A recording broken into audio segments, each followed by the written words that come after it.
everyone. Nicole Moss, co-founder of Moss Consulting. I'm so excited today to be here with a special edition of the Moss Minute called Park Talk. We have, who I'm sure you already know, Harrison here, the founder of Cenizo. I can't believe we got him, but we did. And so Harrison, thank you so much for being here. Of course. Why don't we talk a little bit about Cenizo and where the idea came from and why you got started? Yeah. So big success for you with Cenizo. Talk to us about where the idea of Cenizo came from, how it came about, and how you got started. Yeah. So it came to me as more of a necessity than anything. We moved into Easton Park in 2020. So basically right at the beginning of the COVID pandemic. And we were both working from home with our corporate jobs and wanted a good cup of coffee. The closest cup that we could get was probably Starbucks in South Park Meadows. Mhm. That didn't really qualify in our minds as a good cup. So going a little bit further, it ended up being an hour round trip during rush hour to go grab a cup of coffee and be back before we started work. So, we saw the necessity there. And then outside of kind of just being kind of geographically isolated, on top of that, I had lost my job soon after COVID started, and kind of as a survival instinct, took a job in Georgia, moved away from Easton Park, moved away from the house that we built, and then did a job for a year and a half and ultimately came back and decided that we wanted to be able to control our destiny a little bit better, and be able to control whether we were going oh, hi there. Control whether or not we were going to be able to you know You gotta I put her lost up. it. I lost it. No, So yeah, we left the home that we built here in Easton Park. Moved to Georgia for a year and a half, mostly out of panic and fear of the unknown during the pandemic. And then when we ultimately came back, decided that we wanted to kind of take control of our destinies. And one of the ways that we could do that was by going into entrepreneurship, bringing a service that we saw as a gap to the neighborhood and to the area, and something that we were already passionate about, and seemed like kind of a pretty good fit in like 3 different places. awesome. Isn't it the the best feeling is when you have this idea as entrepreneurs and then it's all you can think about, and it's like you get through your work day to we can't wait to talk about coffee. Yeah, yeah, it's great being able to have that thing that you're super passionate about. You're working on it with your partner now in business and in life, which has its whole set of challenges on top of that. Oh yes. But yeah, and for me, I find it, I get fixated on things, right? And so to have something really big and complex that I need or was able to fixate on, it's been able to kind of keep me engaged for over a year, which typically I'm kind of from like one project to another project to another project. Yeah, you're an entrepreneur. So yeah. It's such a thing. We when we started Moss Consulting, we were both working full time, and then we'd come home, and it was almost like exciting to be like, okay, where are we now? And I remember the first piece of collateral that we came up with was this circle of okay, we do this, and then this, and then this, and it was one of the most proud things. We went and got a special clear faced folder for it, and there's a photo of me somewhere holding it. But it's a level of passion that you can't. I don't think you can recreate it. And I think that knowing that you have your own destiny in your hands is the most terrifying, but beyond that, the most comforting feeling. Yeah, for sure. And I mean, there's times where you kind of get that pat on the back that you weren't expecting. And kind of the external validation, although you're not always looking for it, definitely helps on those nights where it is hard and where you are sitting there going, did we make the right decision? Yeah. Should we just go back to our corporate jobs? Example of that we had recently was, unbeknownst to us, we had somebody create a poster of coffee in Austin, which, I mean, how many coffee shops are in Austin? Probably hundreds, thousands.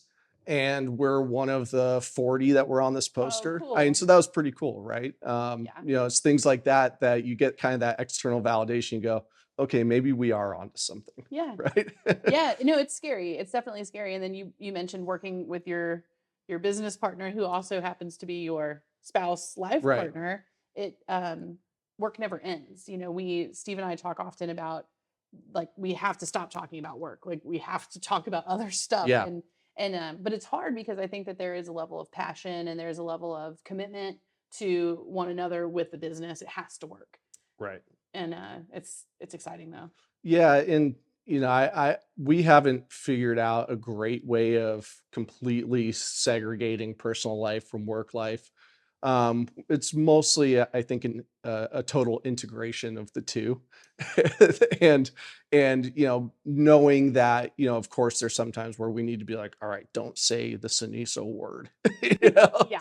ixnay, we're Yeah. not going to talk about, the price of beans or whatever it is tonight. We're going to Right. talk about literally anything else. Yeah, and I think that that's healthy, but I also think that, when Steve and I both had jobs, you come home and you talk about work. Yeah. It's part of kind of that experience of the evening, and you debrief on your day, and it's, it is hard. It becomes one, and I think you just got to let it be. Yeah. But that's part of the joys and challenges of being an entrepreneur with your spouse. And I don't know that I could have been with a life partner that wasn't as creative and entrepreneurial as I am. I think I would have gotten very bored.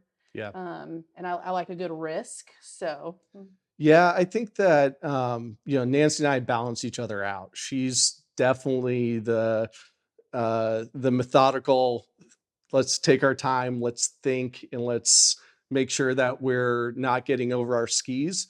And I'm the let's just move forward at all costs. And so it's been really nice having kind of that balance to it. And she's saved me from stepping on landmines for sure. awesome. So Shout out to Nancy. Nancy's the best. Awesome. we really are fortunate for everybody that has come to us, and ultimately our hiring has been primarily based off of people coming to us slash us commenting on like when, where, what Austin saying that we're hiring. Right. So I guess that's one benefit of service. It's a little bit easier to get people, but it's just as hard to find really good people, and we've been super fortunate about that.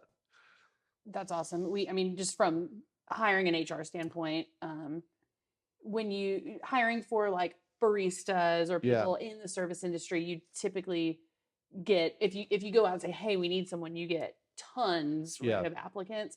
And sifting through that for the really, like, Yeah. the good beans, so Yeah. to speak, is I see what you did there. it's hard. It's hard to do, and then to get people Yeah. that you trust. And Steve and I talk about it a lot with we've also been so lucky with the hiring of our employees. We're dealing with incredibly complex issues for our clients, very confidential, a lot of the times painful situations. Yeah. And we've had just incredible people come to work for us that we were talking yesterday of just how proud we are of our people and how lucky we've gotten that all three of the people that work on our team, we trust them, and it's just incredible. So to find those people, there will always be a bad bean, Inevitably. but when you are surrounded by the good ones, it's so powerful. And I think it's like humbling. Yeah. When you have these people that have lives and they choose to work for you every day. Yeah. It's Yeah. And it puts a certain level of pressure, right? oh Is yes, you need to make sure that you're taking care of them because they're taking care of us. absolutely. So ultimately, where I hopefully one of the synergies will come in with us is, as we expand, is we're going to need help with HR. We're going to Yeah. need help with benefits. We want to make sure that just as, again, if you go back to the community aspect of our mission, the people that work for Cenizo are our community, Right. right? And so so quality and community with them as well. absolutely. And so it's important to us that we do right and we stand by our mission regardless of the lens that you're looking at it through.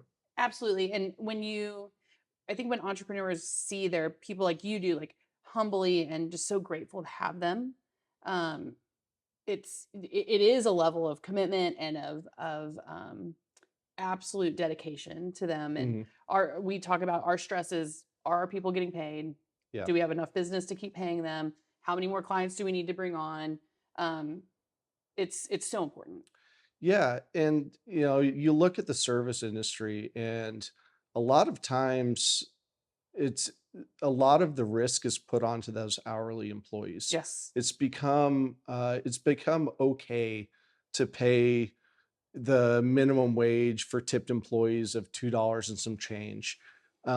It's become okay to not offer benefits. It's become okay for a lot of things that in a lot of other industries would would not be acceptable. It would be illegal. Absolutely. And so, from our small size, we are trying to right some of those things. We pay a livable wage hourly. The tips that people are graciously giving are going directly to the baristas, and it's on top of their hourly pay. It is for them to give for the great service that they give. And so what I think is wrong is if you've got a coffee shop and you're paying your barista $2.50 an hour, then if you're slow, that barista is making $2.50 an hour. Right. And as an owner, I don't think that that's right. To kind of take that risk level and put that stress on the barista. If we're slow, the stress should be on me as an owner. Right. Right. To bring more people on, Right. so that because you're paying that Right. livable wage, and that's where your marketing and Right. and growing the business comes from. As far as, and I love talking about this, when you're building, you're in this unique space in the service industry in a small business where you have these employees who have been with you a year, and Mhm. I will tell you that in most industries, uh, white collar to blue collar, a year anymore it is a long time. Yeah. The idea of staying somewhere long term is just not the same Right. anymore. People are happy to move around. So if you've had people there for a year, you're creating careers for them, and as you expand and you have your first two employees that you talk about so fondly, as you grow, they'll grow with you, and Right. you're basically creating careers for them. The goal that I have is to have them be involved with Cenizo for as long as they want to be. Hmm. And I would love to, the way that we kind of say it is, I don't know what we're going to need. Like, we're going to need help in ways that we don't currently know. Right. And I'd rather look at what your unique skill sets are and see if there's a way that we can grow along with you. Yes. It's kind of looking at, kind of what each person values and what they're already doing, and seeing if there's a way that we can kind of embrace that. That's awesome. I think that's just such servant leadership that you can't lose with, and people feel that and they want to grow, and to create an environment where they can do that. And I feel like coffee is like an art, right? It's like you people don't get jobs at a coffee truck in Easton Park for a year if they're not passionate about the thing, right? About the coffee. Yeah. And so you and Nancy realizing that's a gift, and that you can create a platform where they can grow with you. It's Yeah. beautiful. You Yeah. can't, who else is doing that? Yeah. Yeah, that's our best case scenario is we keep everybody forever, but they evolve into different Of roles. course. That would be kind of our best case scenario. Of So, course. but also at the same time, like, we've been in corporate America. We realize that not everybody's going to be here forever, and it's not going to be a long-term fit for everybody, and that's fine too. We just want to support people however they want and need to be supported. Yeah. Um, Sorry, go ahead. Oh, kind of going in a circle, but one of the things that, we had talked about is, in the service industry, with kind of what's allowed in service is, one of the ways that we combat that is by being, again, very intentional with how we schedule. What that means is we don't do on-call shifts. We don't cut shifts. If somebody's scheduled for an 8-hour shift, they have an 8-hour shift. If somebody's scheduled for a 5-hour shift, they have a 5-hour shift. But where that puts stress on the business is we need to kind of keep it as tight as we can. Sure. And so a lot of times that's, hey, text an SOS if you need help, because I don't want to schedule 4 people if I really only need 1 or 2. Right. And then have you splitting all the tips across 4 people, and have you splitting, and or having to worry about your hours getting cut or things like that. I want the people that work for us to know that, hey, I got scheduled this many hours this week. I know that I'm going to have that many hours, and I'm going to be able to maximize, the cash that I'm taking home, and be able to feel comfortable about having an apartment with a consistent rent and having a Right. car note and everything else. That in service, that's hard. Yeah. Even if you get scheduled for 40 hours, that 40 hours can turn into 20 because you get cut every shift. Right. Right. But your rent stays the same. Right. Right. That doesn't change. So, are we doing it perfectly? No. But we're trying to kind of keep the scale balanced to where everybody that does work for Cenizo knows that they can depend on a paycheck. And ultimately, our customers also know that we're not going to be so tight staffed that they're going to have to wait an hour for their Sure. latte. Yeah, no, that's a wild balancing act. Yeah. It's got to be tricky, and weather, I'm sure, matter. Yeah. If it starts raining, and Yeah. on a Saturday, and you have Yeah. 3 people in there, that's hard. Tell us Um, about your team. So, I mean, I feel so incredibly fortunate for the team that we have at Cenizo. It really, I go back to it. It's almost Camila's 1-year anniversary, Okay. and the Cenizo phone would go to my cell phone. I happened to be working from home, so I was able to take the call. And it was Camila on the other line asking if we were hiring. And literally the night before, it was Nancy and I. We had been burning at both ends. We'd been working, 23 hours a day, 7 days a week, sob story of every entrepreneur. And the night before, we were like, we need to bring somebody on. And out of the blue, Camila calls. And I don't remember if we had her come in that day for an interview or the next day. But we very much made her an offer on the spot. And we're so excited to have somebody come on board. And, she was and is such a great employee, and just a great person that we got so lucky, right? We basically got like the employee that came with training wheels, right? Like, Yes. so we got super lucky there. And then a couple months later, it was kind of a rinse and repeat with Morgan. She emailed us out of the blue, asked if we were hiring, and Nancy and I were like, "We have 1 employee. Like, Yeah, hold slow the down. phone here." But realized pretty soon after that, yes, we did need another person. And same thing. Morgan has been so great. That with the 2 of them, they've really treated Cenizo as if it's their own. Awesome. And how many business owners can say that, and can have so much, and can have trust that their employees are, treating the business anywhere close to what they would treat it as. And then it's kind of gone from there. And we're up to, well, I think probably 6 employees now.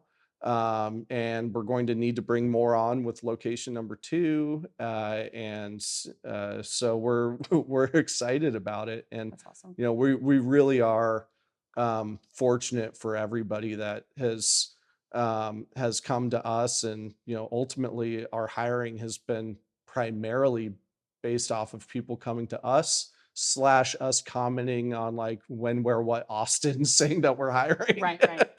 So I guess that's one benefit of service. It's a little bit easier to get people, but it's just as hard to find really good people. And we've been super fortunate about that of it.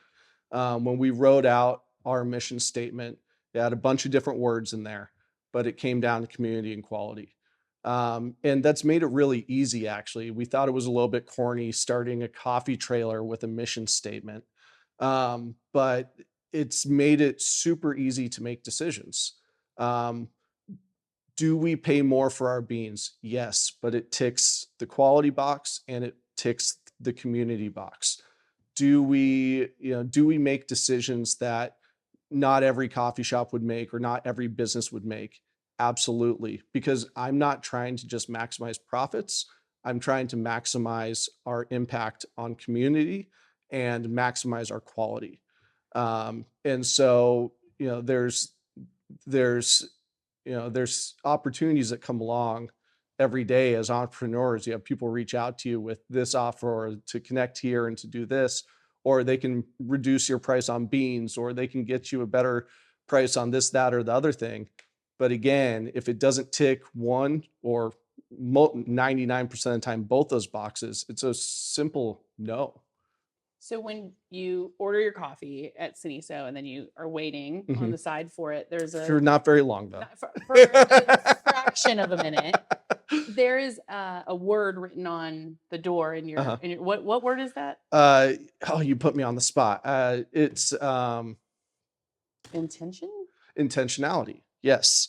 And it was actually a review that we got one time on Google, was somebody saying that we acted with intentionality, and I really liked that, because I do think that that one reviewer was able to more succinctly say what we're doing than I could ever do. It takes me 200 words to say something that should take one.